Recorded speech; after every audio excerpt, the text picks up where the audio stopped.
What's going on? It's your dog, Art Man Boxing, and we're back with another boxing conversation. I'm doing a little too much, but shout out to everybody who watched the channel Art Man Boxing. We always been talking about this, but now it's getting more. How can I say? It's coming into fruition. That's what I can say when it comes to Tyson Fury and his advisor getting into some legal trouble. We did tell you guys that it was coming. It was coming. But no, people said, nah, ain't no way that Tyson Fury can cheat.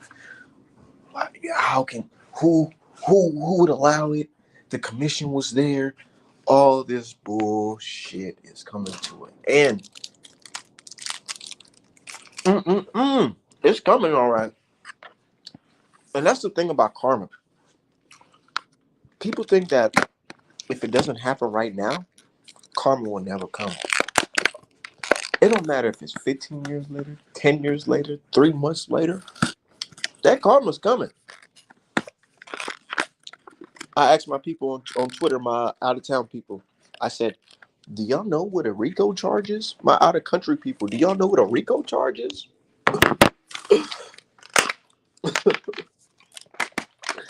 Man, excuse me, man. I'm over here just laughing my ass off because I'm reading these comments and these people like, oh, man, forget about it. Wilder got smashed. Wilder got mad. I'm like, dude, I'm not here to convince nobody.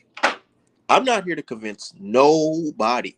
If you don't believe that Tyson Fury and Daniel Kinahan influenced the commission and the WBC, then that's perfectly fine. I don't care. I'm not here to convince you.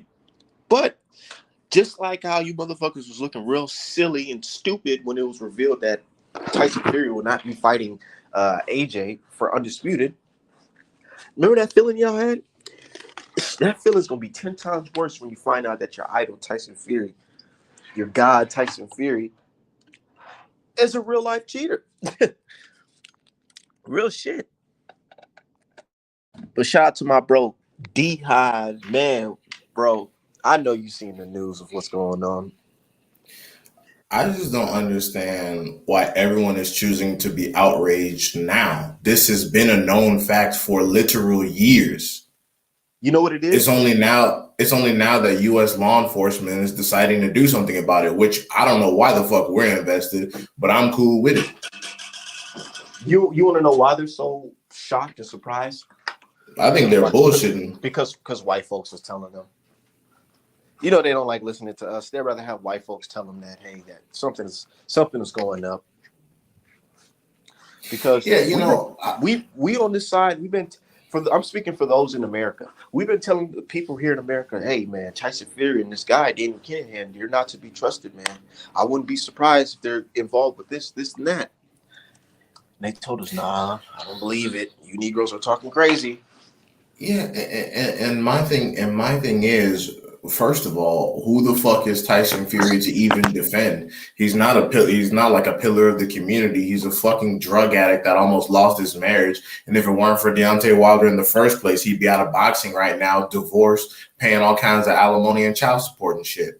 Second of all, I think these people are full of shit. I think they've known that we were right the whole time. They just want to look surprised and play ignorant. It's kind of like it's kind of like in those stupid ass TV shows when a motherfucker get caught cheating on their girl or something. They go, "Oh my god, I had no idea." It's like, nah, man, you full of shit, bro. You caught. So I think it's one of those situations. These motherfuckers been knowing. They been knowing. Right, and now it's just that U.S. law enforcement is involved, and they're putting actual bounties out on niggas. All of a sudden, it's like, oh shit, it's real now. Motherfuckers getting called in for questioning. They offering $5 million for intel and like $10 million for his actual location or some shit. That's crazy. $5 million just for some information. You don't think the FBI went to Tyson Fury's home or Bob? What's going on, Supreme Beast? You don't think the FBI went to Bob Arum's home or Top Rank or whoever involved with this guy and said, "Hey man, what do you know about this guy?" Considering that you guys did business with him. And you know what's crazy? Like, not only does he have like two stables worth of hungry looking motherfuckers over there that can give up some intel, but if nobody comes forward, you know that's the power of the gangster. If absolutely nobody says anything, that's the power of that gangster. That's why when people talk about the commission and the FBI and the Josh Taylor thing, I'm like, bro, what event you think that was? Who you think was managing shit? That's why when people talk about the upcoming Fury versus White situation, I'm like, y'all really think that shit gonna go left in any kind of way? No, The only it's way not. that shit can go left is motherfucking U.S. Marshals pop up at the fight and arrest Daniel Kinahan. That's the only way it's Right. gonna go left. People Because they talking about, talk. oh, What's fucking stupid is like these guys in the UK and Ireland, they know what this guy Daniel is capable of, man. They know it personally. Like I was telling people last year, I'm like, yo, we may think a certain way of Daniel and them, but these guys actually live through what the shit that he's doing. He actually causing a lot of problems over there. They grannies out there selling crack at me, selling TVs and shit to buy crack and shit. You know what I'm saying? Selling that old thing, you know what I'm saying, for Daniel Kinahan's finest product out there in Ireland. and that's what's funny because they were talking shit about not wanting to come over here for a boxing match because of the wire. I'm like, nigga, Northern Ireland has been a fucking war zone since the 80s. The hell y'all talking about? The difference is y'all can't own guns to defend yourselves, whereas we can. Yeah, so it makes it even worse that the fucking gangsters are the only niggas with guns and y'all don't have any guns to protect yourself. Right, and keep in mind the National Guard is only deployed for select situations over here. They have they have literally British Special Forces go in to try to keep Northern Ireland under control. So they want to talk about some gangster shit. I'm like, that's the thing. White people have so much power, y'all don't recognize the gangbanging. It just looks like war because that's how much power y'all have. So the gangbanging is different. Like Northern Ireland, yeah, Northern Ireland, gangbang shit. Ukraine, Russia, gangbang shit. Kinahan, global gangbanging. That's all it is. That's all it is. Nigga, bro, I was watching a documentary about Daniel Kinahan, the people he got or whatever. He was beefing with his family, and they're literally explaining that everybody holding the pallbearers, everybody holding the body, bringing it to the fucking funeral, all them niggas was soon to die next. That's how ruthless the guy was. He literally had brothers in a family get wiped out. That's Spin the why block on. One of them went to police protection when the police wasn't looking. Man, the dude got smoked. that's well. First of all, you have to assume that the police are not going to risk their lives trying to do the right thing. So you got to assume they paid off. Second off, that's why when people were talking about calling the police on the Josh Taylor Catterall ruling, I just laughed. I'm like, what the fuck y'all think gonna happen? That's what I'm saying. I'm like, what exactly do y'all expect to happen? You think some shit gonna get overturned? You think something gonna get reversed? You think the belt's gonna change hands? No, bro. That's why when people talking about, oh, he might not go up to 147, I'm like, yeah, that makes a lot of sense because he got a lot of shit to work on up there, and also, who the fuck is he beating? I know that. Like I said, everyone was like, oh, he might fight Terrence Crawford. I'm like, I knew the moment like round 6, he was not fighting no fucking Terrence Crawford. Who? Fucking Josh Taylor. Oh, yeah. Man, I knew round 1 he wasn't fighting Josh Taylor. I mean, he wasn't fighting Crawford when that fucking Jack Catterall hit him with that straight left hand down the pipe. I'm just like, I said, oh shit, that happened like within the first fucking 30 seconds of the fight. Man, I need to rewatch that shit. That shit was funny as hell. Yeah, that shit was fucking terrible. So yeah, man. But yeah, I just find it crazy though how all of this is unwrapping in front of our very eyes, but then they're still saying it's impossible. It's impossible that Wilder was potentially cheated. And that's why I'm laughing at the dudes because I'm like, dude, I'm not trying to convince you, nigga. Go write a letter to the Department of Justice and tell them, hey, man, Wilder got smashed 3 times and Daniel Kinahan and Fury are fucking angels. Go tell them that, and let me know what they're gonna say.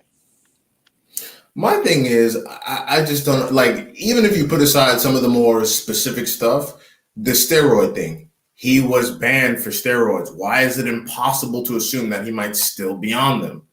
Like even if you put aside all the more technical aspects, like the gloves and you know the all the other shit, steroids at the very least, because there are only two people that I've seen get heavier, maintain stamina, and also get faster. That's Tyson Fury and Canelo Alvarez. And what the fuck do they both have in common? They both popped dirty for pets and blamed it on meat, and the fans forgave them. That's all I'm trying to say. And you know, and it's funny because they use the same exact stupid fucking excuse. Same They excuse. didn't. That They fucking didn't. contaminated meat is sounding like the dog ate my homework excuse now. And my thing is, if meat is doing that to motherfuckers, they need to put that shit in some burgers and start selling it and become billionaires. That's what I said, man. I'm like, hold on, dude. And then it was funny though. I literally ate some real Mexican meat, whatever, from a restaurant. And I'm like, well, should I go get tested for clenbuterol and see if this shit is accurate or what? And then also one of the dudes on Twitter is saying, why should Americans care about this Kinahan situation? Because boxing is a global sport and American fighters are suffering. It's that simple. Like, you think that look, Stan Jonas is fucking pro bellum. And you saw how close he came to fucking up a big ass fight. Facts, man. So that's why we should care. God damn it. Like, I mean, what you're talking about, boxing, most of the most important fights in boxing take place in the United States, whether people want to realize it or not. Yeah, there are those like 3 or 4 American citizens who bitch about all the foreign money. Man, fuck the foreign money. That's not a thing. If that were the case, people would stay where the fuck they're at. How many tickets is fucking Lomachenko selling in the Ukraine right now? Exactly. Fuck that shit. That's trash. So most of the big fights happen here, and America still got the most juice in boxing, so therefore we need to be concerned. Not to mention, one of this dude's handlers fought our best heavyweight champion in God knows how long, since fucking Foreman or whatever, and look what happened. And Exactly. keep in mind, before the first fight, not even the UK had hope that he would win. They had zero faith in him to actually win, and he got a draw. They were saying Wilder's cherry picking. Literally. And then they said, oh, now Wilder got a cherry pick gone wrong. No, nigga. No, that's not that at all. Yeah, we didn't say he wasn't good. He just had a little assistance. They said, oh, why would somebody need to cheat? Why would somebody need to cheat the man known as the strongest puncher in today's boxing? That's the question that they're asking us. Why would a known cheater feel like he would need to cheat the strongest puncher in boxing today? Coming off a 2-year coke binge. Motherfucking coke binge. How the hell you lose that weight like that? And then put back on weight and be fucking bigger and stronger and hit a lot harder. Yeah. And then again, we got dudes over here saying, oh, why are y'all focused on Kinahan, talking about this Spence Ugas fight week? And I'm like, Kinahan almost fucked up that very fight. I'm like, this is why these dudes can continue to fuck up the sport, because they're like, oh, why are you worried about all that, man? Why are you worried about all that for? I just seen that shit too. Just nigga, the guy that we talking about, bro, I ain't gonna lie, he makes Bud fucking fans look stupid as shit. I'm gonna keep it 100. And I fuck with Bud heavy, but when it comes to Bud and his fans, he makes Bud fans look stupid as fuck. Like literally, like, bro, what are you talking about? And then it was funny as fuck, because he was saying that Bud is the A side over some shit because he got DK in his corner backing him. And then that's why I asked, how much bread has DK spent on getting Bud a fight? And the answer is still currently fucking 0. And now he fleeing all over the world with these charges and shit. Gotta fucking make snitches disappear. We don't know when the fuck that anything gonna happen from him. Nigga, and then you know what's so crazy too?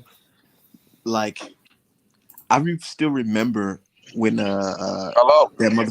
I still remember. Hold on 1 second, Hustler Holmes. I remember when Billy Joe Saunders posted a picture of a rat and told what's his name, Barry McGuigan, even though his daughter she passed away after Barry McGuigan, whatever, outed Daniel Kinningham as a criminal. Shit, Sonny Edwards and Mauricio Suleiman got too many photos with this nigga. They need to go ahead and delete some of the shit, or maybe go into the FBI offices and talk a little bit, because they seem to be hanging out with this motherfucker a lot. Oh, y'all don't think the y'all don't think the FBI and them talking to Mauricio Suleiman? They probably talking to them right now. Like, shit. Think about it. Really think about it. If you're in business with this guy and they're offering $5 million for intel, you don't think that they'll be investigating anybody who did business with them? Shit. And not to mention, if I'm the U.S. government, because the U.S. government like shut down avocado shipping from Mexico or whatever, I'd go in that bitch and kick the door in like they owe me some goddamn money and shake the WBC up. Motherfucker, what the hell are you talking about? Exactly. Hold on. Let me look at your records, WBC. Hold on. How did this guy get a title shot again? How did you guys vote your Durham and getting a title shot again? I'm talking about everything. I'm talking about testing protocols and they need to really get down there and see what the fuck is going on. Especially if you're aiding and abetting an international drug lord. Like, fuck out of here. All the business you doing in America, and you over here with this shit. Real shit. But shout out to my dude Hustle. Oh shit, he took out as soon as I said shout out to him. Shout out to my dude Hustle Home. Shit, man. Like, this shit's just funny, man. Everybody's just sitting here like, yo, man, I can't believe this. So do y'all really believe that Daniel Kinahan convinced the commission? Like, bro, why are y'all bringing this shit up now? Y'all know what we've been saying is true. Yeah, and I don't like how certain people are pushing that we ignore it. I'm like, this is why these things keep happening. And you know what? It's so funny. It's so funny because I'm just thinking to myself, so I'm like, are you worried about Bud's representation? First of all, the fact that you're even comfortable with that is just fucking nuts. I wouldn't even be comfortable with any fighter that I particularly liked being represented by that psychopath. So that's number one. Number two, again, the fight this week was almost affected by a product of Kinahan. Exactly. And also keep in mind, that guy, if he wins, he could still fuck the next fight up. And okay, but we got to get back to we got to revisit it, man. Let's look at the plan from DK. But actually, let me read this this paragraph out of this article really quick so I can bring everybody up to speed. So in this article, the headline is Tyson Fury is warned to cut ties with alleged crime boss Daniel Kinahan. Warned by who, though, is what I want to know. But anyways, it says here that Kinahan, who attempted to make a proposed all-British super fight against Anthony Joshua last year, involved with several boxers, has become one of the most influential figures in the sport. Who did he influence? But anyways, recently he also received the full support of World Boxing Council President Mauricio Suleiman, who praised him for improving boxers' lives in a special way. Man, whoo! Don't that sound like somebody's in cahoots? It really sounds to me that it's not ridiculous that the WBC will immediately throw out Wilder's claims of cheating, knowing that this guy's in bed with Daniel Kinahan. And not to mention, you think that, like, first of all, Nevada is not a state known for fucking morality because the mob built Las Vegas. That's first off. Literally, probably There's white Irish. Several award-winning movies about it. Literally, some fucking Irish mobsters fucking went over there and built Las Vegas. So let's get that shit out the way. Second of all, it's Irish the Nevada. Oh shit, I don't know. It might have been a mixture of those motherfuckers. Yeah, I forgot. Italian. You got to be full-blood Italian, like the movie Goodfellas. Right. Okay, for sure. So some mobsters of European origins built Las Vegas, and next off, it's the Nevada State Athletic Commission. How much bread you really got to give them for them to just say no to some shit? Literally, when it comes to like glove inspections and shit, it's like 4 niggas in a room plus the fighters. like it's not some super official process where there's like a machine scanning everything and blah blah blah.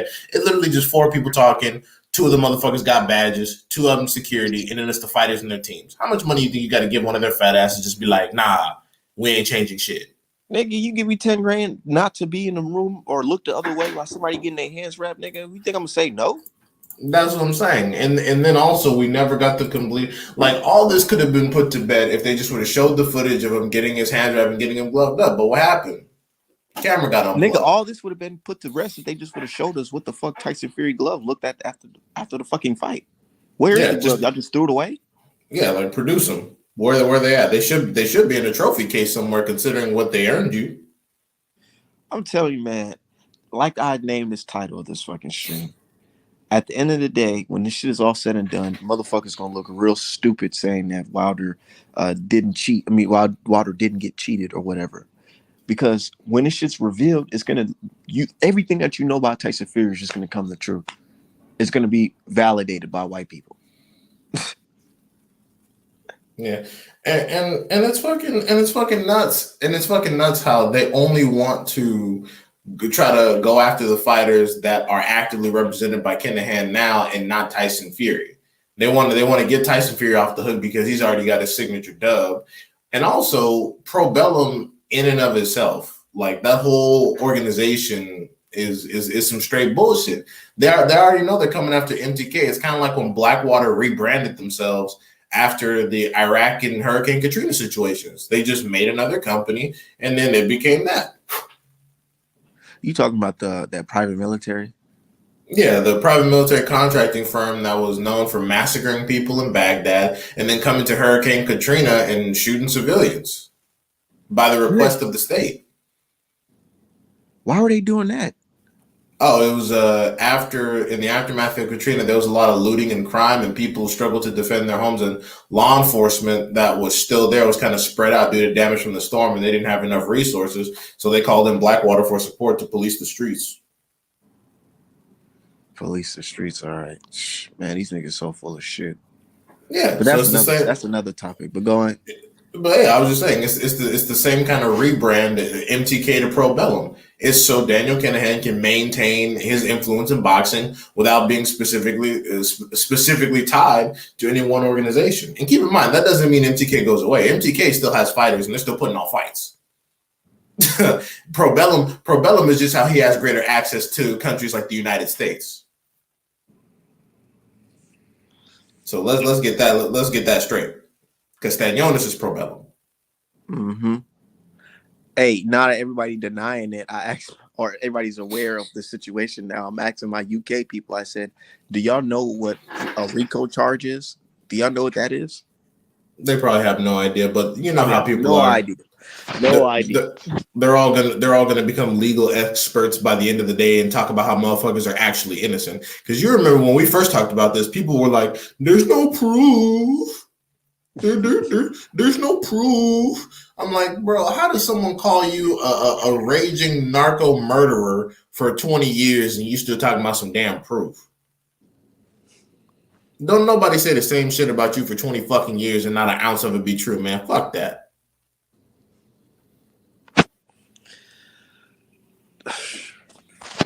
Shout out to everybody in the chat. I know we just cooking up, man. Because it's just crazy, man. My guy, Mr. Shelty said, shout out to you guys. Peace. Said J Poppy said Fear is a cheater. Artman salute. Wilder, Cato multiple times. True. D-Hot salute fam. Wait, hold up. Is Fury getting in trouble now? We'll see. Yeah. The separation is supposed to maintain plausible deniability, which is why he quote unquote cut ties. But you don't just cut ties with the mob. Tell me a time when someone just cut ties with the mob and all that shit was sweet.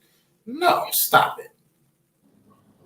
Talking about, oh, he's not managing anymore. We've cut ties. Man, shut the fuck up. I can't stand that weak shit. And like I said, when we first started to point this out, all the same people that are riding Kinahan's ass now talking about justice for boxing, they were the same assholes saying, there's no proof. He's never been accused of anything directly. Has he been charged?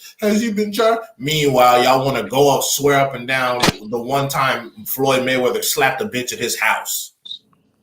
Jesus Christ, y'all make me so fucking sick. Y'all will invent magical charges for Al Heyman. Y'all will ride Tank ass for snatching a bitch by the wig one time. Y'all ride Mayweather ass for the one time he got into an incident at his house. Y'all put up Charlo's fucking mugshot, but then defend Daniel Kinahan like you fucking know him.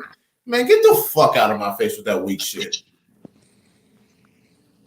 Jesus Christ, y'all, and not to mention Mayweather is a little ass dude. You seen the bitches he hang with? Maybe she kicked him in the chest or some shit. We don't know. So imagine if Wilder stood next to a rapper who went to jail once they're crucified. Yeah, exactly. Imagine if Big Meech was Wilder's fucking advisor. They already did report Stevenson and them shit for having Jay Prince as their fucking advisor or manager. They accused Wilder himself of fixing a fight with Malik Scott. Exactly.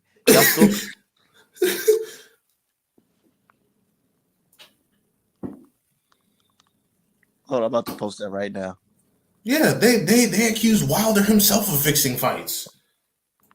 And then they talked about Malik Scott's fucking OnlyFans like we care about that shit. Nobody cares about what Malik Scott does in his personal time.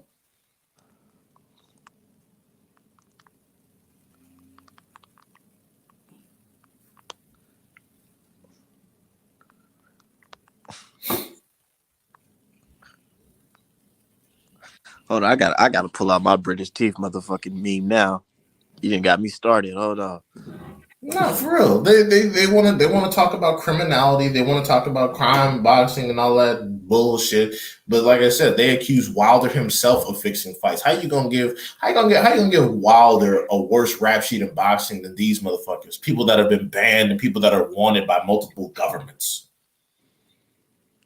Nigga is literally if he books a flight and touches on the fucking if he step one foot in this motherfucker, it's a wrap. His ass getting locked up.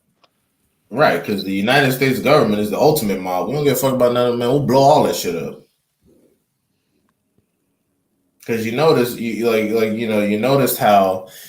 how every few years a few of the cartel leadership just come up arrested, and then a lot of people die, and then the leadership changes hands, and then things get smooth again.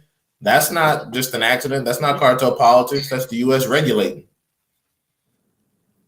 Niggas thought they could really just switch their name and that's it. Like, who's the owner of this fucking group? Right. And the worst part is they didn't even have the common sense to destroy the original company. They got two companies now. Like, Nick, did you know that we can see you? Yes, we can fucking see. Oh yeah, And then I like how everybody pointed that shit out. But besides white old media, man, they're super silent right now. Yeah, Montero, Steve Kim, Benson, all of them on hush mode. I'm like, this is some rather big news, gentlemen. Y'all don't want to be covering this? Out here sucking dick. But then y'all talking about some shit Al Heyman did one time. The fuck?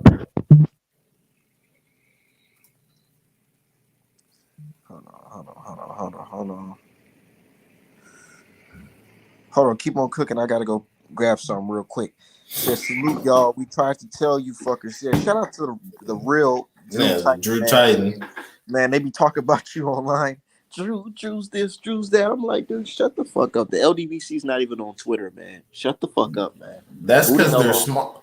That's because they're smart. Yeah, a lot of the major channels don't even bother with Twitter because Twitter is pointless. First of all, Twitter is half. Keep on cooking. I'm about to be right back. Keep on cooking though. No problem. First of all, Twitter is fucking half children. That's the first thing. Twitter, half of fucking Twitter, under 18. So we got to get that shit out the way. Second off is a bunch of fucking insecure adults who really waited till Mayweather retired to actually pay attention to the sport because they got tired of his dominance, much like the industry has. So, that's why a lot of them stay off Twitter because it's a lot of worthless information. But when we were trying to tie Tyson Fury to Daniel Kinahan about the advisory thing, like I was saying, everyone was saying you have no proof, there's no evidence, he's never been convicted. Again, who the fuck are these people? And keep in mind, all of the resistance that we were seeing was from like Americans too. Like the British people, I guess we get they got to defend Tyson Fury somehow, even though all the information we got was from British authorities, news agencies, and intelligence agencies. But when I saw Americans saying, "Oh, Daniel Kinahan's never been charged," I'm like, bro, what the fuck stake do you have in this shit? You're American. Why the fuck are you concerned about what the fuck? Like, why are you defending them? Like, it shit don't make no sense. They're actively doing hell yeah, and that's funny as hell, Drew Titan, because they had a bunch of photo ops. They was taking pictures, having lunch. All of a sudden, the FBI like, yeah, we've had enough of this shit. It's time to get this dude about the paint. Then all of a sudden, like, oh, they got to go back and delete a bunch of shit if the FBI don't already have it. But that's crazy. Yeah, Mauricio Suleiman, Rick Glazer, Sonny Edwards, and some random niggas from India exposed the shit out themselves. I don't know what the fuck they were doing. I was just they spent this week taking so many photos, like the last few months taking so many photos, and now look at them, looking horrible, looking fucking horrible. Yeah, you smart, Drew Titan, because Twitter like it's not good for any source of information. It's really not, especially when it comes to boxing. It's just a bunch of people talking shit, spinning narratives, hoping, praying to God that their favorite fighter gives them a fucking retweet.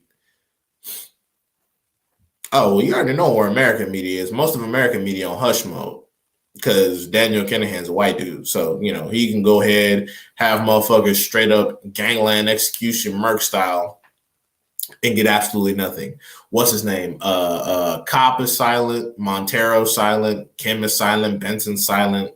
Fucking the standard British fucking channels, they're over here talking about, oh, Ugas might win. Like, nah, nigga, don't try to distract and spin the fucking story. Stay on point.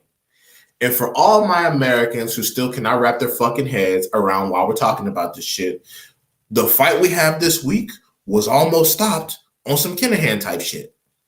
So stop acting, stop pretending to be new to the game, blah, blah, blah, blah, blah, blah, blah. I understand that you might want to keep fucking, I understand that some of you Bud fans might want to keep Bud's name clean because that's his manager getting in trouble, but it is what it is. We have to keep it real. No one told Bud to go sign with that crazy motherfucker. Y'all said that PBC was the witness protection island, but guess who's offering the bag for Bud to come fight and guess who's not? That's why sometimes it's okay to shut the fuck up. It's okay. If you want to support whatever Bud's doing, that's fine. But sometimes you could tell him that he's in the wrong. And in fact, that's one of the reasons why Bud's career has gone the way it's gone, because of, you know, some lapses in business acumen from his team and from himself. That's why he's difficult to deal with. But anyways, I digress. As you should, Drew Titan. They're weird. They're weird, you know. Like even when I tune into your show and I look at the experiences that you've had with these people, you should block them. They're not doing anything. They're not enhancing your presence or your life. But yeah, you know, I hope the best for Bud, but I don't see him getting any financial support from this man at this juncture because, you know, and you know what? I feel like he might have got tipped off that this crackdown was coming because, you know, this motherfucker trying to wash a lot of bread. He washing what, 40 million, 41 million or so on Fury. He got a couple probably through fucking Andrade and Zach Parker because that's a Frank Warren joint. And then what other bread is he washing? What other fights he got coming up? Because Probellum been doing all types of business. They have fights all the time, and I don't know on what fucking network. But Sonny Edwards just fought and nobody went to that shit. So, yeah, I got to do some more research because, like I said, he's been washing a lot of bread because all of us over here, our antennas went up when we saw all of a sudden Frank Warren drop 41 million for some punk-ass Fury versus White. We were like, wait, what? The fuck is you talking about? 41 million off top? Like, no, bro. Like, get the fuck out of here. Like, we saw that bullshit coming. We saw that. I remember Fury had got my Instagram deactivated. I don't know. Oh shit. Okay. Okay, I'm back. Hold on. You said I want to see what brother Drew Titan said. He said, damn, he said a lot. He said, "Where's American media on the story?" You're looking at him. That's it. This is it. This is your American media, and they're watching. I am true. I know the people are watching because here we have 22 people watching the stream now. And I'm pretty sure when this is done, we're gonna have over fucking 200 people watching that watched. Yeah, let's keep it 100. They know this guy's dirty as shit, man, because we're not the only one who had our antennas up when he got busted, or when he got busted when he won that purse bid. We're like, hold on, how the hell did this guy come up with $41 million? What fight did he have that generated 41 that he's able to afford to pay $41 million and these guys' purses, man, and the venue and all that shit, man, security, media, all that. Like, come on, bro, let's keep it 100. You know where that money came from, dude. They talk about why nobody promoting it. Shit, y'all don't gotta convince us. Just make sure everything adds up with the numbers, or people gonna be asking questions. I mean, they already come on. They don't need to spend money on promotion because the upfront money for both fighters is so sweet. This is a wash. They trying to rinse some bread off because they know Kinahan gonna need money to move. He gonna need money for security. He gonna need money for lawyers in case he get caught up in some bullshit. And why are we the only ones that's like, wait a minute, hold on. So Tyson Fury leaves Frank Warren for a bigger promoter, quote unquote, goes to Top Rank for the fights. Now that same promoter that he left suddenly magically has $41 million fucking dollars for a simple title defense against a nigga who's barely made $1 million in his whole career. Hold the fuck up. This isn't Canelo. And then on top of that, he somehow magically gets reinstated to fight in the UK again after being banned from fighting there. Man, it's just fishy to me. But when we start talking, oh, you guys are just hating mates, you're just hating lad, you're deluded. All right, I'm deluded if you want, but your grandma in the kitchen high as hell off of fucking Daniel Kinahan's product. So who's really deluded? Who's really deluded?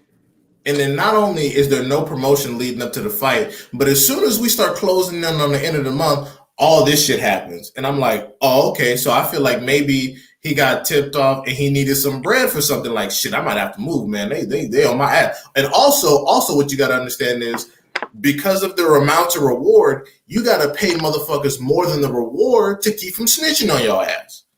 So he's got, and then not to mention how many niggas he have go to jail in the last month, 3, 4. He got to take, and that's why I'm trying to tell people, like, the walls are closing in.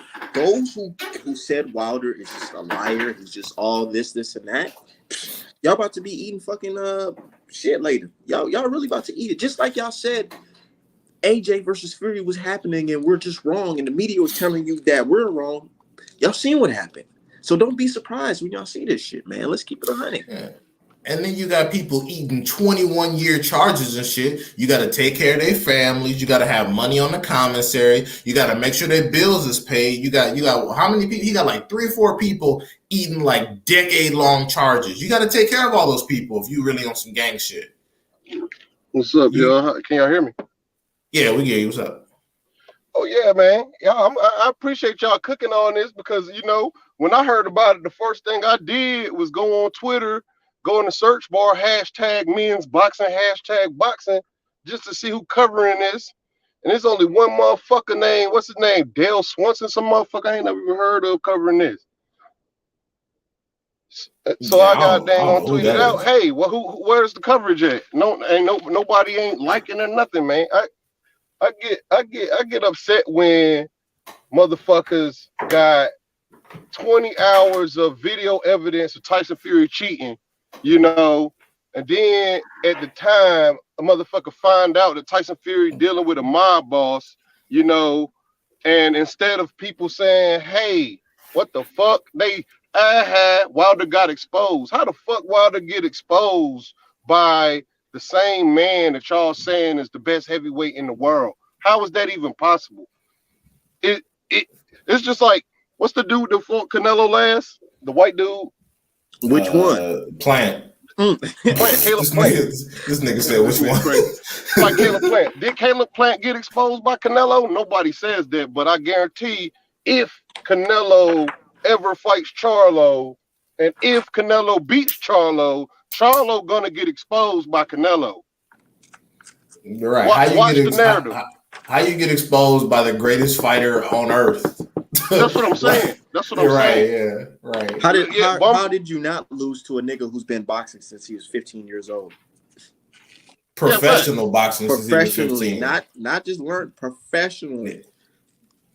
So all this Kinahan shit, bro. I been knew about the Kinahan mob shit. I just first of all, I don't make a lot of videos on boxing news because it ain't no way to really verify it, because you know boxing's it's ran by the mob. Everybody know boxing ran by the Italian mob and the motherfucking now is the Irish mob, you know.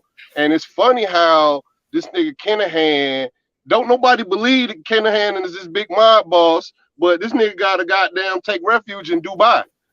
The reason why he in Dubai is because they don't got no extradition. He tried to, and it was reported that he has like an hour-long interview of him explaining, you know what he does and how pleading his innocence, and it was advised by his lawyer not to release that video. And guess who was gonna drop that video for him? Michael Benson, Mike Coppinger, all of those guys were gonna repost that video of him explaining, oh, he's innocent, he's really just a businessman.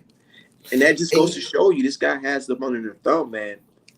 And you know what? If those dudes are either receiving compensation, they're at fear for their lives, or both, then okay, maybe I understand. But if you garbage motherfuckers are doing that shit for free, y'all are some trash. And I swear to God, I'm praying for your downfall. How y'all supposed to be American media?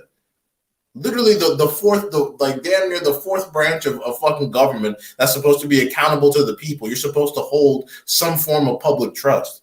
And you over here riding some foreigner dick?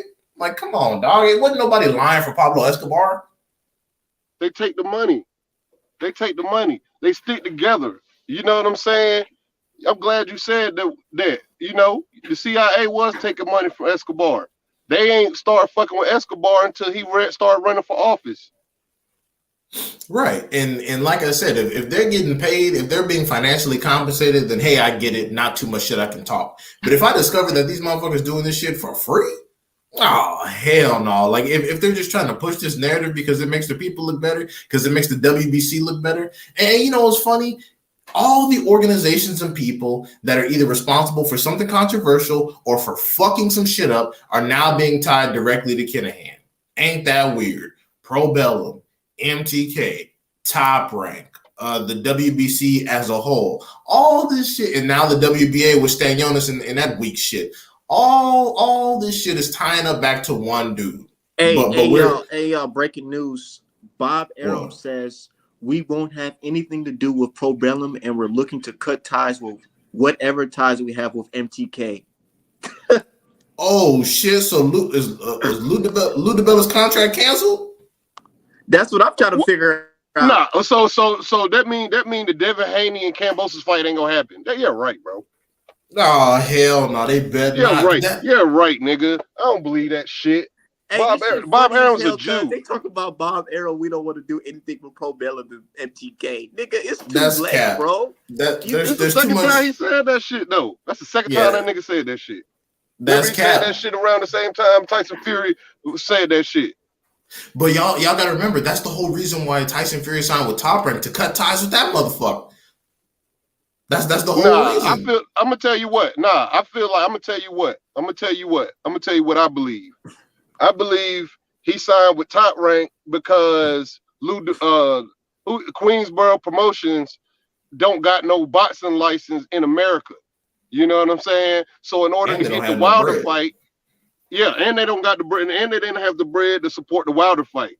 So with Bob Arum used the ESPN money to help support the Wilder fight with Tyson Fury. You know what I'm saying? And Al Heyman. Wilder, well, yeah, true. That's what I meant. But damn, fucking nigga, Wilder's the greatest boxer out right now. B. When he quiet, bro. When that nigga's quiet, bro, boxing is dead. B. Heavyweight boxing is dead. We talking about these niggas got to talk about what? Canelo fighting at a weak ass division. That's what they got to talk about. They got to talk about Hergovich. Yeah, facts. B-ball, Dimitri B-ball. Like, come on, B, stop it. They talk about some goddamn. Oh, Hergovich is avoided and he needs a fight. Nigga, who? You talking now Ugas finna beat Spence.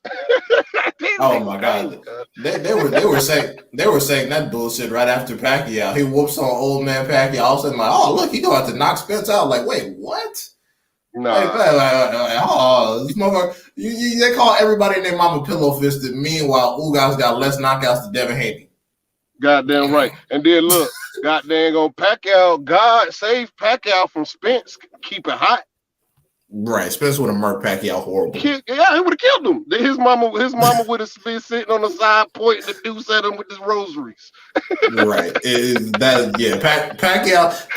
and Ugas both got lucky that Spence got injured, because if it weren't for that injury, Ugas wouldn't be shit. He wouldn't have his big booty wife and all that little crib in Las Vegas. He wouldn't have none of that shit, and Pacquiao would be somewhere. They'd be praying over him right now. Hey, and I got a question though. Because I was talking to this guy earlier about the Triple G situation, right? And there's a lot of people that don't know about the Triple G situation, because they come to think that Triple G had no opportunity to fight Andre. You know what I'm saying? Hey, my bad, but I gotta cut you off. There's another breaking news. Daniel is not the only one that's wanted for $5 million. His cousin and his alleged brother is wanted for $5 million. It's $5 million apiece. Well, it's a family thing, because their father was the one that started this shit. They want them niggas dead, boy. What? Yeah, $5 million apiece. Hey, nigga, that's a lot of money. Let me find one of them dudes out here. I'm gonna collect. And this is why I don't even think Saddam Hussein. What's that motherfucker name that did the Twin Towers? Allegedly. I don't think Bin Laden's fucking shit was $5 million. Nah, his bounty was $30 million. Damn. His bounty was fucking like 50. It got up to $50 million by the time they clapped him. Yeah. They ain't clap that nigga. Where his body at? Exactly. I don't believe that. They show Saddam body on public TV. Where fucking Bin Laden body at? I don't believe they faked all that shit. I mean, they allegedly have video. But I was in the military at the time, B. Let me tell you something. I did Iraqi freedom, I did enduring freedom, and I went to Afghanistan in 2006-7. You know what I mean? I got out of the military because I got medically discharged from an accident. You know what I'm saying? We caught Saddam Hussein in a hole in the middle of the mountains in obscurity. They caught Osama bin Laden in the mansion in the middle of the slums. All right. If you know what any kind of slums look like, and a nigga, let's say, where y'all from? Minnesota. I'm from LA. All right. I'm gonna use LA since we all familiar with Compton and shit like that. Let's say in the hood, in Compton, in the hood, a basketball player gentrify a small part of that area and build a mansion in the middle of Compton. Is he hidden? Hell no. Why the fuck Osama bin Laden hidden then? This nigga had a fortress in the middle of the slums. How was he hidden? And just conversations like that just lets you know that Americans, we already know about corruption. We know about people looking the other way when it comes to corruption. We know about lying, stealing, all that. That shit's embedded in our history here in this country. So for you British teeth motherfuckers to be looking at us and say, oh no, why in the world would anybody conspire to cheat somebody to gain $100+ million in a bigger fight? Why would anybody do something like that? It makes you look very stupid because we know this shit, nigga. No, you know why though? I'm gonna tell you why. On the Triple G. Oh, I'm sorry, go ahead. I'm gonna tell you why though. Because the only corruption that get condemned is black corruption. You know what I'm saying? Now, even if it doesn't exist. Even if it doesn't exist, you got to think about American heroes like fucking bank robbers, like Jesse James, and you know what I'm saying. They romanticize Bonnie and Clyde and shit. Bonnie and Clyde and shit. You know what I mean? But condemn niggas like Big Meech. You feel me? because you got to understand the white supremacy mind state. Do as I say, not as I do. You know what I'm saying? Look at Prohibition. Nobody cared about crime in Chicago when white people were blowing each other up over alcohol. Definitely. Nobody blown shootouts with fucking Tommy guns in the broad daylight. Burn the whole goddamn city down for tea. But about the Triple G, but about the Triple G situation, the people forget. Not only could he have made an Andre fight, but here's the thing: Triple G has equity, has financial equity in the zone. So Triple G is literally like part of the management team. So if he ain't fighting niggas, it's because he doesn't want to. That's why when the WBC ordered Triple G versus Charlo, he was like, and then they said the winner fights Canelo. He was like, huh? Ain't nobody trying to do that bullshit. Man, you better get out my face. Get this off my desk. Right. He was like, what the fuck y'all talking about? I ain't getting ready to do none of that. They so weird that they don't even have to say the guy's name. They don't even have to attempt to make the fight, and they still get known as the best fighter in the world. How the hell you gonna call Triple G the best middleweight where he actively ducked Charlo and Andre to fight Murata? Like I said last time, Errol Spence Jr. is who they really want Triple G to be. Exactly. He's really who they want him to be. They said he tied Bernard Hopkins with goddamn middleweight defenses with a regular ass belt. Come on, B, stop it. Right, and what I mean by that is that Errol Spence, yes, he's been in the same division for his entire career thus far and has not yet moved up, even though he's almost 10 fucking years younger than Triple G. So let's get that out the way. But he has consistently, despite injury, despite setbacks, despite rehab, questionable decisions, whatever habits you think he has or doesn't have, consistently increased his level of competition and has made every attempt to unify the belts up until undisputed, and hopefully, God willing, the politics and the stars align, he will be attempting undisputed. Win or lose, that's more than Triple G's ever done. Because despite what y'all may say, it's been proven multiple times by people, including Terrence Crawford, that Errol Spence has never avoided a single belt holder at the welterweight division for any fucking reason. And what's most important is that he's never been encouraged to. Triple G has been openly encouraged to duck. Encourage motherfuckers not to fight black fighters. He don't deserve it. Triple G ain't the only one that's being encouraged, though. You got niggas saying, well, why don't they fight each other? That in his own. And Andrade is the one that didn't accept the money. What is Charlo supposed to do about that? What are either Charlo supposed to do about that? Andrade's the one that didn't like the money. Okay, cool. You don't like the money. Well, that's a you problem. Hold on. Wasn't that Jermell Charlo? That was the. I heard Jermell Charlo was a money situation. I heard there was also another fight on the table for Jamal. But him and DAZN, like they what they did was they signed Andrade to compartmentalize him, to make sure that he didn't fight anybody on that side. All right. I don't see how they can have all the middleweight belts and there was no fucking undisputed at middleweight for Canelo Alvarez and them. Fuck that. I find it crazy how you can bring Jacobs over from PBC but not fucking Charlo. Exactly. Oh my goodness, bro. Oh my goodness. Fuck it's like you picking my brain. You pick that shit clean out of my brain, bro. Shout out to everybody. I was just about to say that shit.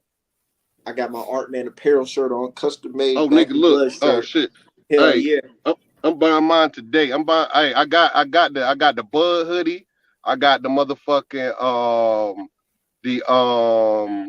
Spence and Ugas shirt, and I'm getting my Devin Haney today. 100. Shout out to my dude Hustler's Home. You see that? That's supporting black entrepreneurship. Because I don't like that talk of people saying, "Oh, I'm black this, I'm black that," or I'm not racist or whatever. But don't spend no money with black folks. Don't want to believe black folks. Don't want to listen to black folks. But just use us. All right, man. The only gripe I got about your shirts is your name ain't on it. It should say Artman Apparel on the front of the shirt, bro. Hey, you know what's so crazy? You saying that, but somebody who never spent money with me said that that's one of my biggest problems is having my name on the motherfucking your shit. Oh, that's your name in cursive? No, yeah, that's my signature. See, I'm from Grenada, so I never learned cursive. I didn't know it was your name. Artists are always supposed to sign at the bottom right-hand corner to mark their work to prevent trademark infringement.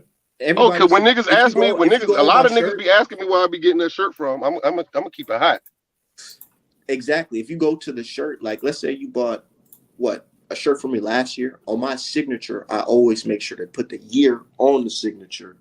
Hold on, let me show you guys because I'm working on some. Let me show you guys what I'm working on right now while we're talking about it and everybody's on here watching. Yeah. If you go to go ahead. I'll be showing my daughter your streams when you be technically when you use the technical drawing pad on it and while you're doing the live stream and shit. I'll be showing my daughter. My daughter's an artist, but she kind of bullshitting with it. But when I be showing her shit, you be inspiring the hell out of her. No, I tell her to do it because that's what I did too. I ain't gonna lie. I stopped drawing when I got in high school. I just stopped drawing. But then I don't 14, know. She's going to high school next year. Yeah, I don't know. I feel like I got a calling or whatever. I don't know if y'all religious or whatever, but I feel like I got a calling, and it told me to continue drawing as a grown man. Nigga, you finna take all my money with that design, B. Hold on. Let me fix it real quick. So see. Oh, this is Tank versus Rolly coming up. Shit, that's gonna be some dope shit right there. Hey, I want that on a canvas though. Yeah, you can get it on the wall. I need Tank to permanently disable Rolly, bro. I'm so sick of Rolly. I need him about the game. Like, Rolly gonna disappear. He gonna disappear after this fight, bro. I need him to disappear. I need him gone, bro. He's such trash. Like, he's just a trash person. Like, I just don't like him personally. That's why I don't even feel like drawing this ugly ass. That motherfucker's picture me. I'm like, dude, this nigga's a fucking weenie. Tank got on his ass. Somebody said Tank might as well fucking tongue kissed this girl during that press conference because he made Rolly look like a bitch. Yeah, Tank, like, it's funny because Tank is Rolly is such trash that Tank don't even seem happy about the money he gets. He's like, oh my god, I gotta fight this bum ass fucking dude. Like, Jesus Christ, man. Like that's why he over here laughing, calling him like, dude, you are a bitch. You are a sucker, dude. You not fucking with me skill wise. And you know that energy? I like that shit. Fuck what them UK fans talk about or European fans talk about class and all this bullshit. He needs to humble himself. Yeah, he got a hump. I love how Triple G is so humble and he says please and thank you. And nigga, fuck that's cap. You know why that's cap? That's cap because they support Tyson Fury. That's all cap. They just don't like when black niggas do it. Right, Tyson Fury talked more shit than a little bit. And keep in mind, Triple G was the first person to call Canelo a cheater. It wasn't niggas. It was Triple G. Right. Triple Sanchez had a whole commercial about him eating a steak while Triple G was training. Right. They make it seem like that's some shit that we made up. I'm like, bro, that was your own people. Abel Sanchez was the one that was like, own people. Abel Sanchez. Because Abel Sanchez knows Mexican fighters because he's Mexican, so he's like, nah, that means just some bullshit down there. They over there juicing. So it's like, why wouldn't we believe Abel Sanchez? Shouldn't he be the resident expert on Mexican fighters? Right. Who are we to question what he's talking about? Ain't he from Mexico too? Yeah, I don't know. Mexican. I know he's Mexican, but I don't know if he's from Mexico. But I know the nigga has a camp in Big Bear. But shit, hey, look, fucking when Wilder fired Breland, it's free Mark Breland, but when Triple G fired Fable Sanchez, everybody was quiet as a mouse. Nigga, he strictly fired Abel Sanchez based off money. Money. And they want to talk about talk about justice for fucking Mark Breland. If y'all don't get the fuck out of my face. And keep in mind, nobody knew who Mark Breland even was before Wilder fired him. Because you remember what people were saying after the first fight, he needs to find a new trainer.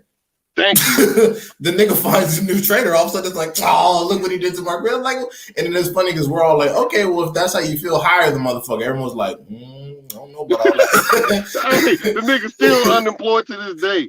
That's what I'm saying.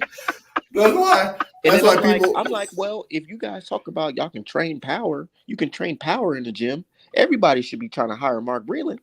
That's my entire point. Or at the very least, Sugar Hill Stewart. Not even Sugar Hill getting a bunch of new applications. He got Tyson Fury, and that's fucking it. Because y'all asked about Tyson Fury gloves earlier. I heard y'all ask about Tyson Fury gloves earlier. Sugar Hill said out his mouth he has Tyson Fury's gloves. Yeah, from that fight. Right. I remember. And it's funny. And it's funny because I always tell people, I'm like, look, check this out, homie. Go on Path and Sports website and find me the gloves Fury used. find these gloves. I tried They can't to find them too. they can't. There was some custom shit.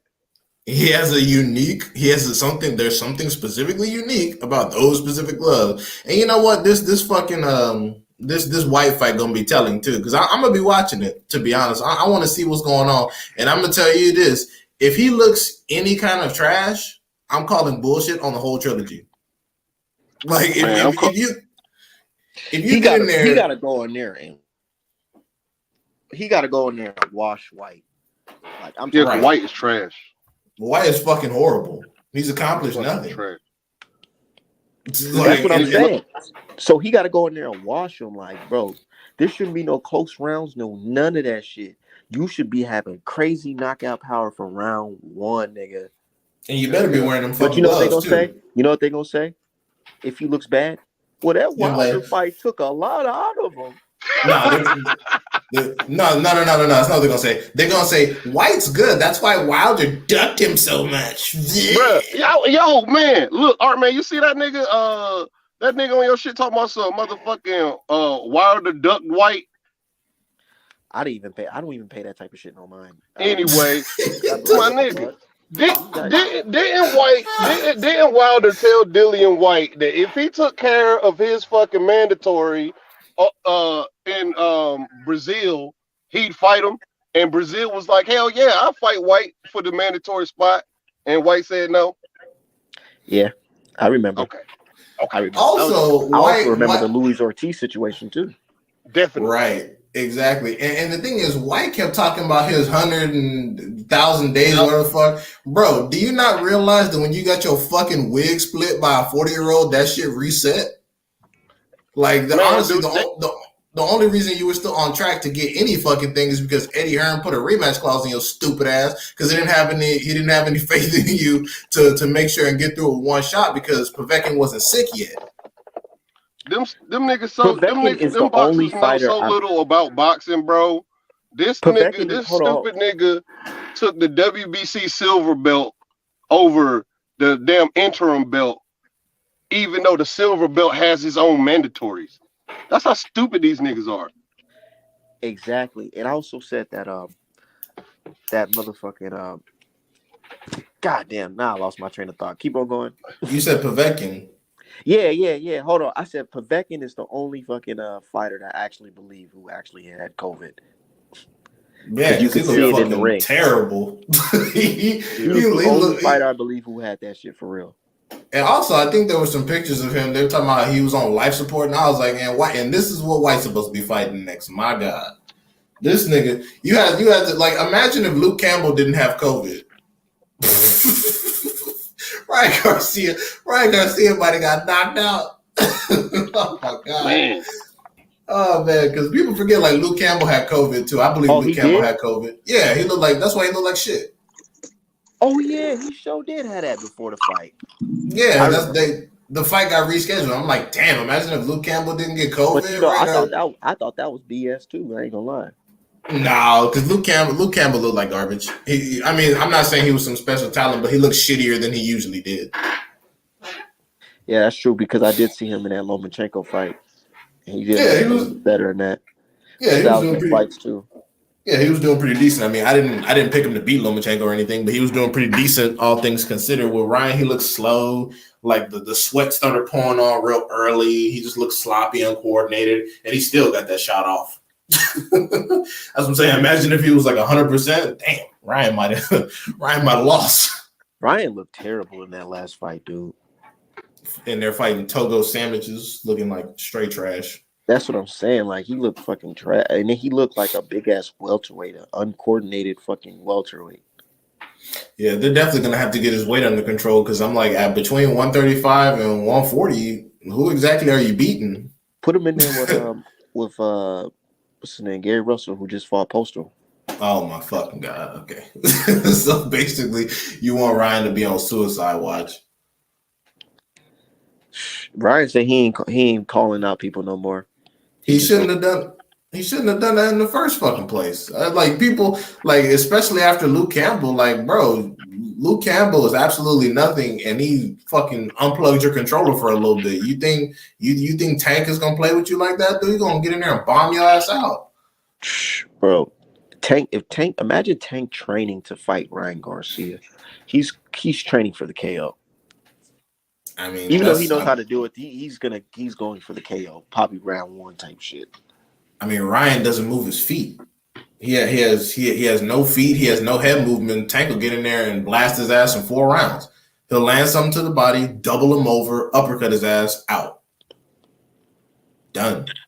So that's why Ryan, that's the smartest decision he's made. He's like, you know what? I finally learned my place in this sport called boxing. Let me just go ahead, make some bread, fight some DAZN garbage, and then maybe try to if Kambosos manages to win somehow, they'll probably try to sick Ryan on his ass. But outside of that, I don't see him doing any real damage in any of the division. I don't even want to speak no shit like that into existence. I just seen a picture of Kambosos. I'm like, dude, this nigga looks fucking whack in comparison to Devin Haney. And again, we saw how Togo Sandwiches was landing the jab. Devin Haney ain't no Togos. That's when I looked at that shit. I ain't gonna lie. I said, dude, this might be one of Haney's easiest fights. And people already know, people were like, oh man, you're tripping. He's a unified nigga. Styles next fight. Watching small ass to go pop the jab at fucking George Kambosos and he ain't know what to do with it. Just let me know that a superior boxer with a way better jab than Devin Haney will have that dude looking foolish out there. I wouldn't be surprised if Devin Haney does the Mayweather and have George Kambosos swing for the fences and he looks at him like, yo, did you just throw something at me? You know what I'm saying? I wouldn't be surprised. George Kambosos is just not that good. that completely justifies why Teofimo ran so hard away from Devin Haney, because you telling me that Togos was in there doing better than you were in sparring during the actual fucking fight? Oh no, D-High, sparring and that are different, dude. You gotta understand, sparring, even though you spar, that will never translate in the fucking ring. Yeah, like they're talking about Teofimo in there getting stopped by fucking teenagers as an adult. And it's funny because like they talk about that sparring session, how sparring doesn't mean nothing. Imagine El Rayo and Teofimo at like 140. Right now. Right now. Do you give Teofimo Lopez any kind of shot against El Rayo and he's still a fucking child?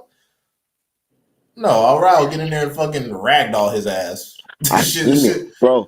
I've seen it with my own eyes. I'm not gonna lie. I'm getting ready to put the crown on my favorite Mexican boxer, fucking El Rayo, because I seen him fight live, and I said, "Oh my god, this guy got the goods." Like he knew where to throw the punches to hurt his guy. Body shots was on point. I seen him make the guy fucking quiver, nigga, hitting the guy with a body shot here in the Armory. His last fight. Yeah, dude's a beast. He gonna be a problem at 135 and 140. And that's why that Martin fight is not just a given. It's not saying that Martin's gonna completely win. Who knows? That's a 50-50 fight. Yeah, but it's funny because when we posted that on Twitter, not a lot of people responded. I was like, oh, what y'all worried about? Y'all worried about? It's a good ass fight. It's a 50-50, ain't it? Motherfuckers like, yeah, he's kind of young. And I'm like, they don't like 50-50. They say they like 50-50s, but they don't really like 50-50s. Yeah, that's why they're so surprised when they seen the fucking Lubin versus Fedor. And you're right, D-Hive. Fights like that used to happen all the fucking time. Yeah, it's just like it's rare now when we see good fights like that where something good is on the line. It's because of the internet. The internet, you can watch somebody's whole career. Motherfuckers know who to fuck with. They know who they can call and who they can't. Like Ryan, like people like, because a lot of boxers are smarter than Ryan Garcia. They wouldn't have to get knocked on their ass by Luke Campbell to realize they should keep Tank's name out their mouth. That's why, aside from Devin Haney, Ryan Garcia is the only one that was running his mouth about Tank. That's why everyone else in the division is quiet about Tank, because that's not the business. That's not the business that you actually want. Because that's worse. It's worse just getting knocked. Look, you can get beat up by Devin Haney. That's bad. But you getting knocked out by a cocky you know what I'm saying, Black American from the hood, from the trenches, nigga, like Javante Davis, in front of all his people in the stars, you can be looking silly out here. That's a different type of embarrassment. Yeah, not to mention with a vicious knockout, you gonna have to you gonna have to take some time off. Exactly. Like we respect Leo Santa Cruz, so when he got knocked out, it was like, damn, you know what I'm saying? It's fucked up. But if you put a nigga like Ryan Garcia or George Kambosos in there and you get slept by Tank, bro, we riding that shit forever. And they know that shit. And they know it. Yeah, and also like I said, like I was saying in the last stream, I don't really like when people look. I'm not shitting on Fundora at all, but let's keep it 100. He went life and death against someone who got put out by a single punch by a smaller fighter, and y'all are all saying he's the ultimate badass. That's why when I said, okay, well, how about we get Boots versus Fundora at 154? All of a sudden, people, nah, Boots hasn't done it. I'm like, are you fucking serious? Boots hasn't done enough? They're both fucking top 5 contenders in their division. What the fuck are y'all nervous about? That's what I'm saying. I would love to see that.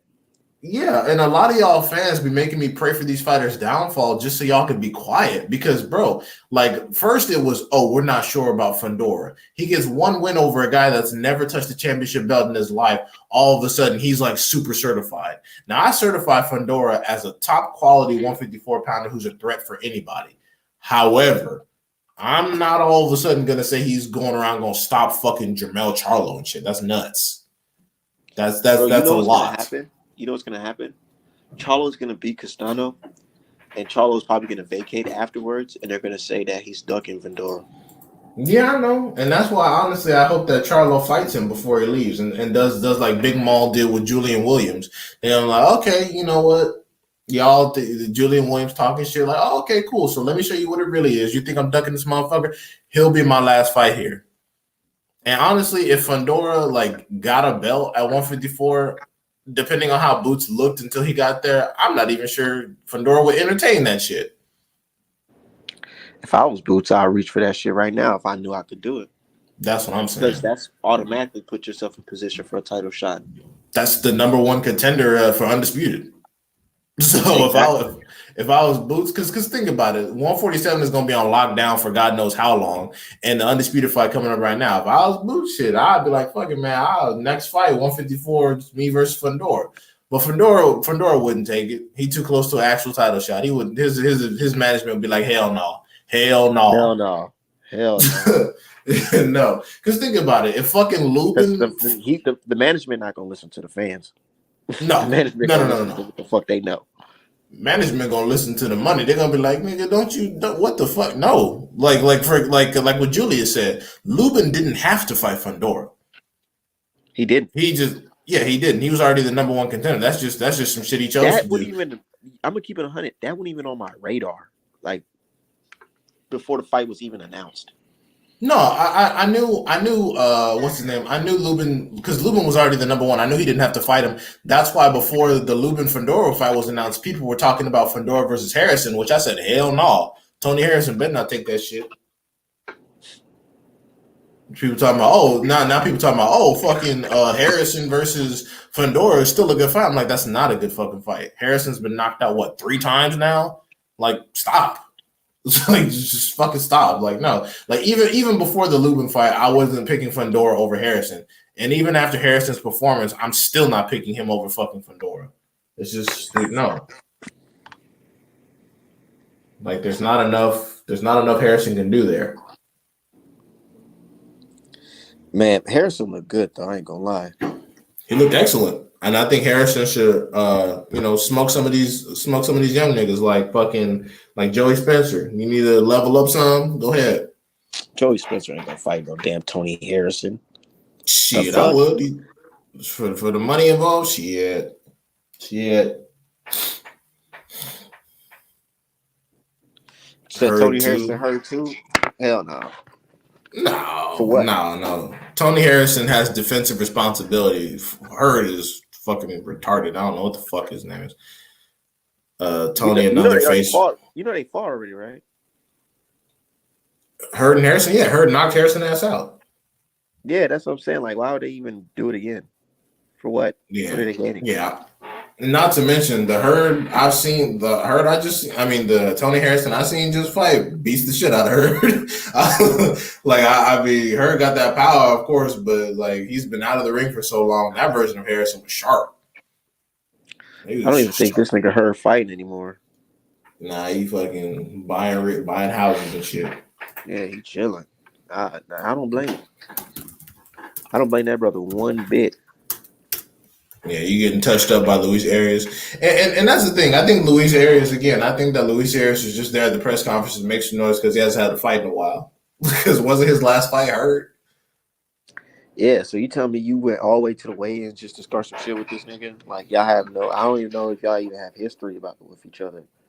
I think they did at one point. I don't know. Like I said, I know Arias was signed to Mayweather and his career wasn't managed the way it was, but they were talking about a fight, but I think it was nothing but internet beef.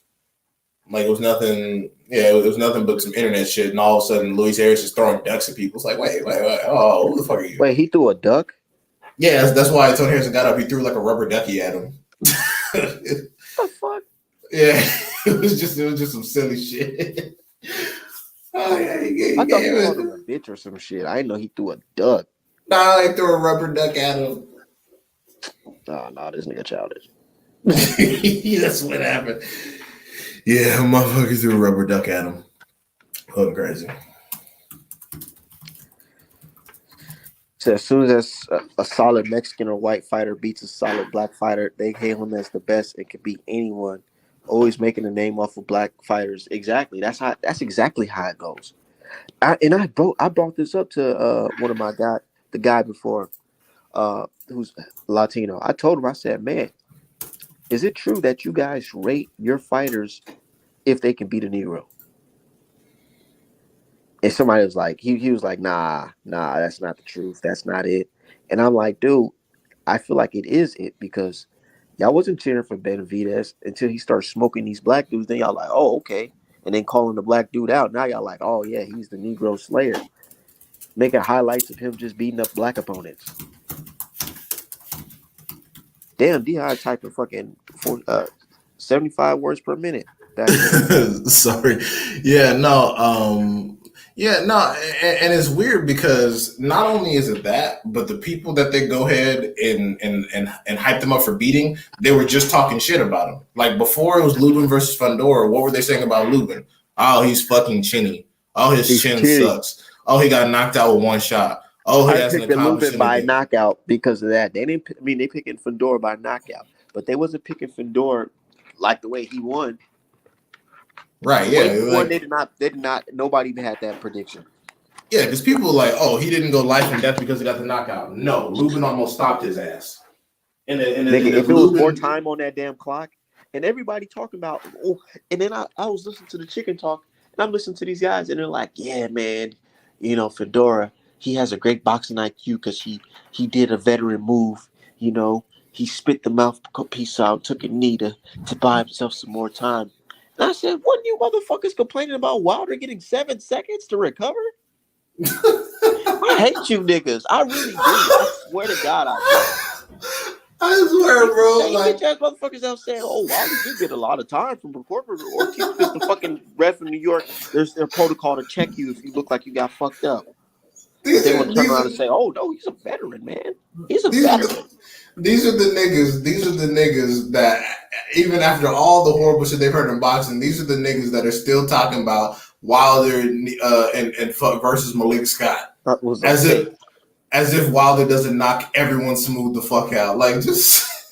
And you know what's worse? They say, oh, how can Wilder punch? Like, I'm like, dude, you guys understand that they're saying that Wilder is one of the strongest punchers to ever box.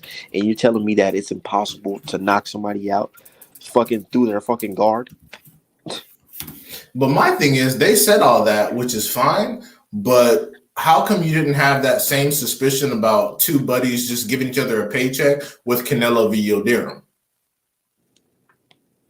Oh, that was different. Oh, that was different. Yeah, because obviously, because you're like, oh, Canelo's the man, he can fight anyone he chooses to, and then he goes, oh, well, Yildirim was a mandatory, and I'm like, when is the last time Canelo has defended shit against a mandatory to where he just couldn't wiggle out the shit? I've never heard of Canelo fighting any mandatory that was a legit threat. Can you even recall the time? I recall him being mandated multiple times, but didn't shit happen. I remember he was mandated to fight Derevyanchenko. This nigga literally dropped the belt. Nobody said that was ducking. Yeah, he said, "Fuck that."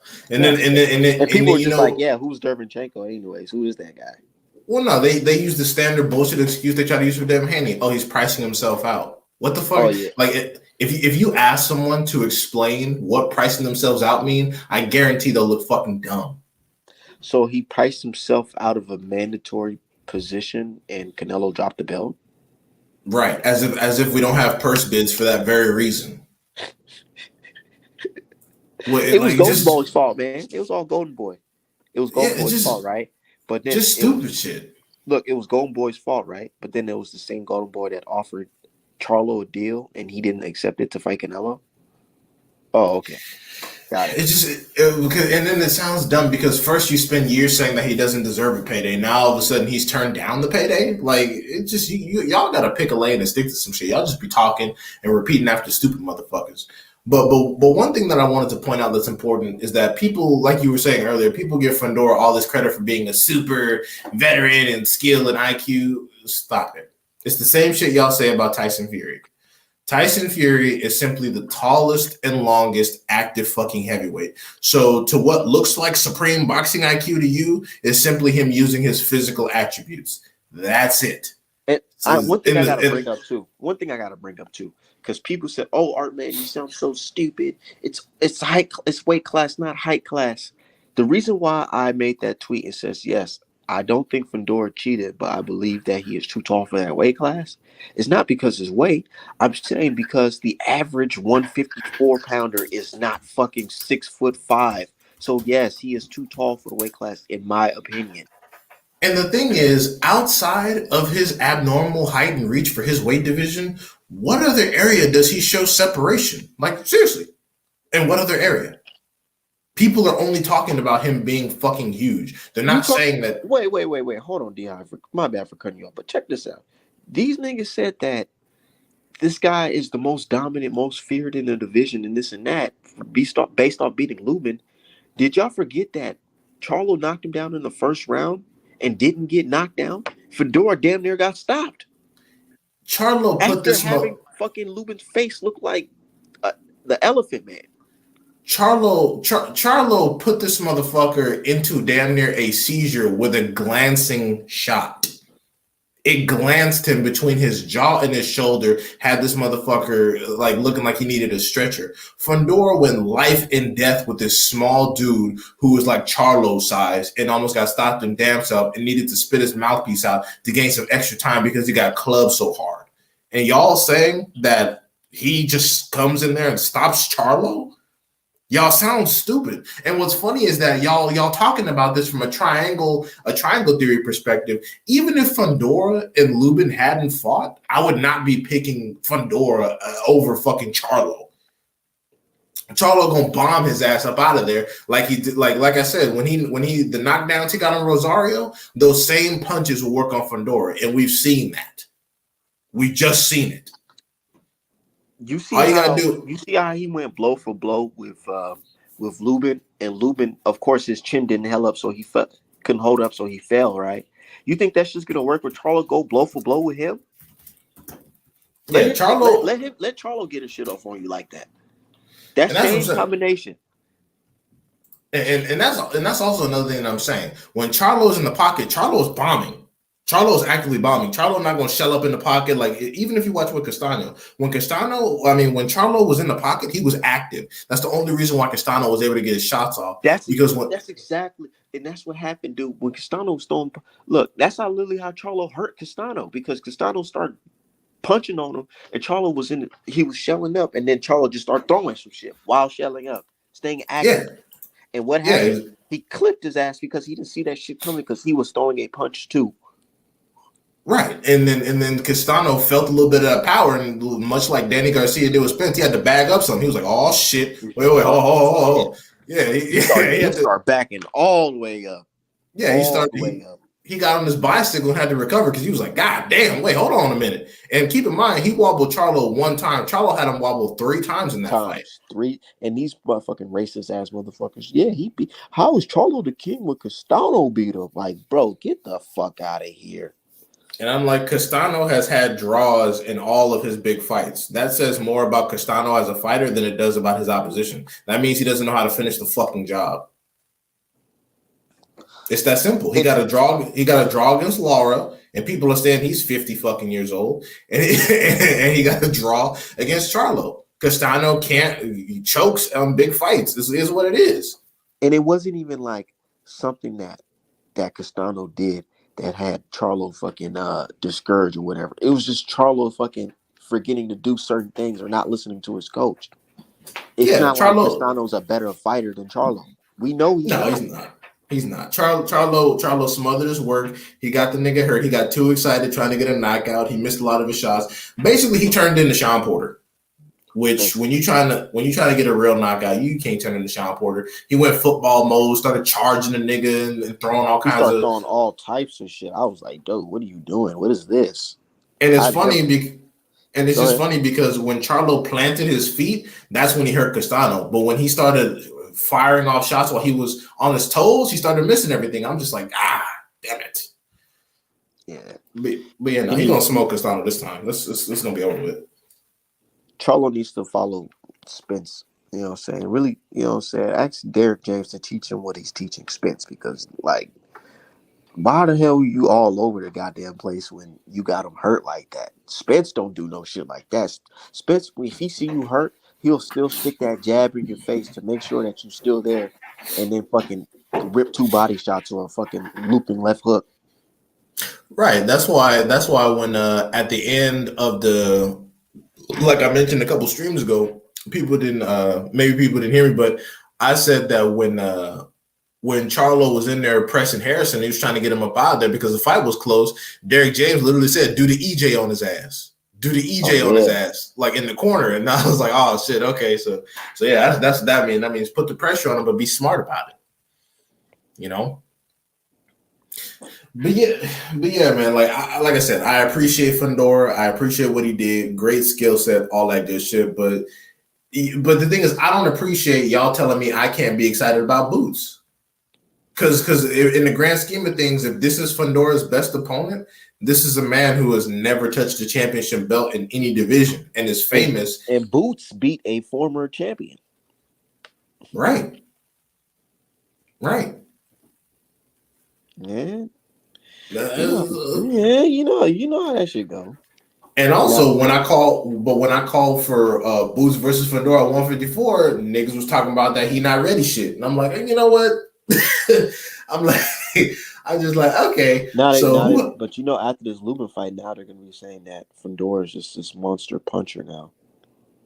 Right, because he gave Lubin multiple subdural hematomas, and that's why motherfuckers was talking about cheating, because they're like, who else you do like this? Is Lubin like a unique case where he has like weak skin or some shit? Because who else did you fuck up like this? Like, you get to this fight. I mean, don't get me wrong. I do not endorse the Fundora cheating theories. I don't. I think they're dumb and unfounded. However, if we just look, who else has this nigga done like this? That's all I'm saying. That's all I'm saying. Yeah, exactly. But you know, it is what it is. You know what I'm saying? But in boxing, you just can't rule everything out. You really can't. Because as we can see today, you see the guy getting big news, and everybody's like, oh, it's Errol Spence fight week. Why y'all not talking about Errol? Nigga, that fight is sold. Who said we ain't ready for that shit? Yeah, the tickets are probably already fucking sold out in advance. The pay-per-views are going to be ridiculous. In the next 30 minutes, I have to go grab this hoodie and take it to the post office because somebody paid me extra cash to get this hoodie on the last week or the week of the fight. So we ain't forget about this fight. Yeah. And also let's not forget how this fight almost got fucked up. It was somebody represented by Probellum trying to fucking spearhead their way into some shit. Oh yeah, and you guys can't just say it's MTK. It's MTK because I don't know if you guys seen Bob Arum quote today. He said Pro Bellum and MTK. Bro, MTK was literally advertising Pro Bellum events on Twitter, and motherfuckers were like, "Oh shit, y'all forgot to switch accounts." Oh, they really did, huh? They really did. MTK was literally publishing Pro Bellum cards, and it's like, you guys are fucking just trash. Like, you're not even trying to hide the shit. Because nobody's going to get in legitimate trouble. Nobody important, at least. That's why I think they're trying to wash so much cashola. That's all hush money. They're just trying to make sure the people that get got, you know, their families are taken care of and all that shit. But Kinahan ain't going nowhere. The top dogs ain't going nowhere. Who the hell gonna snitch on them? Please. Tyson Fury. You don't have a change of heart. This shit is rich. As rich as he getting, he better not. His big ass. He's easy too. With his history of drug use, they can just say he had a heart attack. They just say overdose. Right. He had a heart attack from taking performance enhancing drugs. They can really smear his whole fucking reputation. Exactly. He's a Vic that's too easy. His fat ass is too easy to set him up. It have to be somebody healthy, like because he's trash. And Jerome, I'm not going to say that Fundora cannot box. Fundora is a talented boxer, but however, when you're talking about genius level IQ, there has to be specific forms of separation. He's a genius because he spit his mouthpiece out. Shit like that. Like, there has to be separation between the fight. That's what I'm saying. Aside from his raw physical size, where else did he show separation from Lubin? There was none. There wasn't fucking punch application. There wasn't punch selection. If anything, he was one dimensional. He just kept throwing the same shots because it kept landing. He kept throwing the same combination on the inside because it kept landing. Because Lubin was standing there in the high guard, waiting to eat the uppercuts in the shots around the guard. And I'm not saying he has a poor boxing IQ. I'm just saying there wasn't enough separation. He's just bigger. He's bigger and he's longer. And he fights well on the inside. Lubin's fighting. He got a veteran IQ because he's spitting out mouthpieces. Nigga, get the fuck out of here with that shit, man. Yeah, that's not a veteran. I mean, I always have the veteran tactic. That's a I need some help tactic. But it's funny. Because who needs some fucking help, nigga? What are you talking about? But it's funny because help. They never accused Devin Haney of utilizing veteran tactics by holding and turning Linares like Lubin should have done to Fundora. They never accused Devin Haney of exhibiting veteran tactics on the inside. But then you'll say that stupid shit about Josh Taylor, who's holding for 6 rounds of fight. Holding and punching in the back of the head. And getting his ass beat on top of that. Imagine fighting dirty and still fucking losing bad. Do you know how trash you have to be to fight dirty and still be getting your ass whooped? And this was the guy y'all thought could really do something with Terrence Crawford and Gary Antoine and Tank and all that. I'm like, this is why I really don't listen to y'all sometimes, because the same people that are talking all this big shit about why we shouldn't pay attention to Kinahan and Fundora's the truth, blah, blah, blah. Y'all were the same dumb fucks that were certifying Josh Taylor because he beat up some random motherfuckers. He beat up Baranchik. He lost to Regis Prograis. And then he whooped Jose Ramirez ass, who has never been super fantastic. And it took Catterall to get you niggas to go back and look at the Regis fight like, maybe that was some bullshit. Yeah, now that you think about it, now you're pulling my arm, nigga, get the fuck out of here. Exactly. So this is why I don't really listen to you dudes. And you can say what you want about me, this, and that. You don't know boxing, blah, blah, blah. But it's just that every month or so, y'all keep looking stupid. Like, y'all keep being wrong consistently. And then they try to get safe. I seen a post where somebody was like, "Oh, your black guys that you hype up is always getting beat up. Look at that first Wilder, now Brown and Lubin." Dude, how many of y'all getting fucking washed up in a matter of every time there's a fight on? Are these people talking from the UK? From the UK, yes. I know they're not talking shit because literal individual Mexican fighters will run through their entire roster. And I'm not even talking about Canelo. What's that motherfucker's name? Venado Lopez or whatever, who demolished Tyson Fury's best friend like it wasn't shit. Dudes like that will end up running through your entire squad. Look at old ass Kiko Martinez from Spain, who came in there and wasted a champion, who's like almost 10 years younger than him. I'm like, bro, y'all stable is so fucking horrible. That's why a lot of y'all are now switching to the quote unquote American slick boring style. Why do you think that people like Jamie Conlon don't have that many knockouts? Because they're focusing on defense. Why do you think people like Josh Kelly fucking existed and got popular? Because they're abandoning that garbage Queensberry, keep your head up straight on the line and get fucked up style. Like who? And why be did classy in the interview style? Yeah, like why do you think Billy Joe Saunders got popular? Does he fight like a normal British chief? No, he fights like an American. Now he sucks at it. That's why he hadn't beat anybody notable and didn't want to fight Andre, because that's actual American style boxing. He would have got fucking his ass whooped. But like, I'm like, why do you think certain British fighters stand out to you? Like, look at Conor Benn. Conor Benn don't fight like no British chief, motherfucker. That's the people are comparing him to his father, but who did his father fight like? His father fought like fucking Tyson. I mean, a sloppier, less coordinated version of Tyson that lacked the jab, but Tyson nonetheless. So like I said, British people had pretty much no real representation until Tyson Fury. They didn't get vocal until Tyson Fury. So with all due respect, y'all need to shut the fuck up, because in the last 100 years, y'all have had less than 10 internationally notable boxers, and half of those motherfuckers are black anyway. Look at them making statues of Tyson Fury versus Wilder. You know how many fucking statues we can make? We can make a statue of Mike Tyson versus Frank Bruno. We can make a statue of Kell Brook versus Errol Spence. You know what I'm saying? Like, y'all celebrate one little fucking victory that y'all got by cheating, which is nothing new for Europeans. But anyways. And that's another thing. They want to talk about how black fighters are always getting their ass whooped. And I'm like, let's compare competition. Who are the black fighters fighting? And also, do they get to avoid mandatories? Do they get special franchise witness protection? Do they get passes for PEDs, or do they get banned from the sport?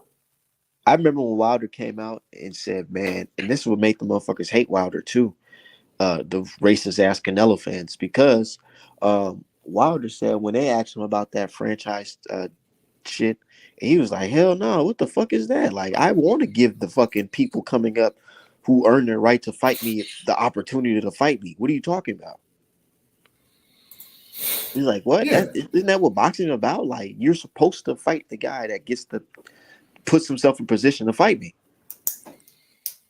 Right. Yeah, they wanted it to, and then it's funny because with that Bridgerweight shit, everybody was shitting on Bridgerweight when they thought it was the Wilder division. But then when when Canelo talks about Bridgerweight, Bridgerweight is such a good idea. I'm like, it's not that bad if you actually think about it. It's such a great story about the kid Bridger who saved his sister. Shut the fuck out of here. And Canelo's so little, I mean, and then it's funny because they talk about it's weight classes, not height classes for Fedor, but they don't want to apply that same logic to Canelo. It's weird how they just switch it up, like, it's weight classes, not height classes, and we're like, yeah, that's what we try to say about Canelo, that he's bigger than the people that he's beating up. No, because Callum Smith was taller. Look, Callum Smith was towering over him. He fought a giant, Callum Smith. Callum Smith was fighting fucking kickboxers in Europe, nigga. I ain't trying to hear that weak shit. I told her, I said, do y'all think Canelo would have fought a guy like Fedor at 154? Nigga, he didn't even want to fight little ass Andre. They say Andre can't knock out a cold. He only knocks people down in the first round. Well, shit, come on, put Canelo in there. Canelo should have been undisputed. Canelo could have been 2-time undisputed. He could, honestly, bro, like I keep trying to remind people this. If Canelo had fought if Canelo had fought Charlo, Andrade, Bivol Beterbiev, and like one other guy instead of and the other Charlo brother, instead of the 5 fucking pussies he actually fought, he could be like almost undisputed in 3 different weight classes in one career.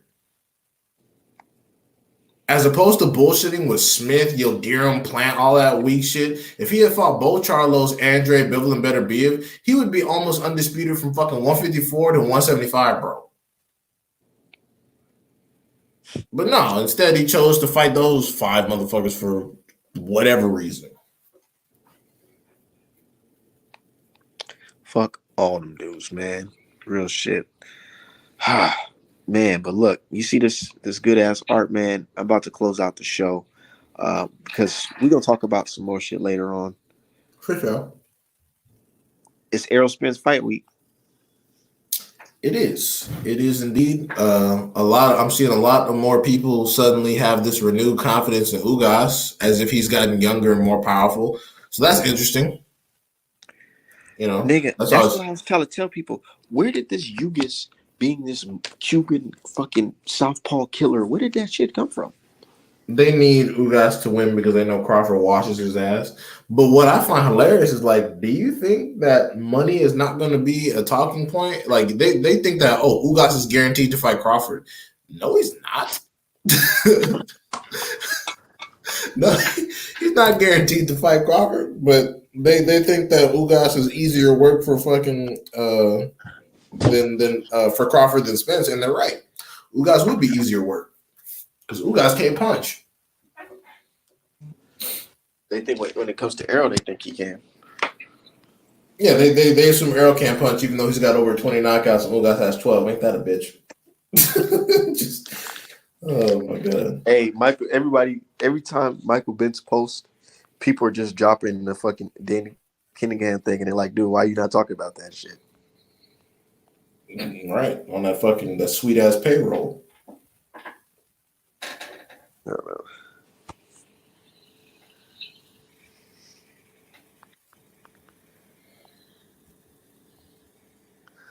I don't know. I don't even know when is Tank and Rolling. When is that? I don't even know either, bro. I know it's in May. Man. I gotta send these fucking Canelo shirts, hoodies out. Nah, real shit. They still buying the undisputed one? Hell yeah, they like that shit.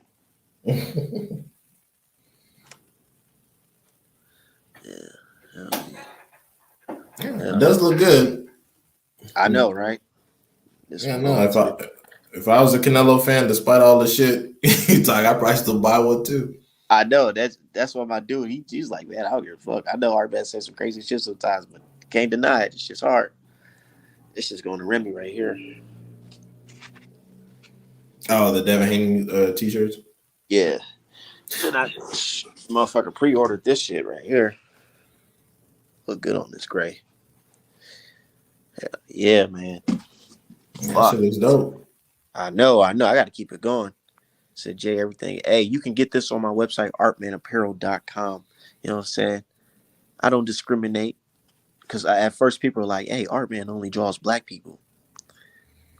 Nah, I draw them all. Anyways, I'm out of here, y'all. Shout out to everybody. Artmanapparel.com, artmanapparel.com, and on to the next one. All right, for sure. Have a good one. Yeah.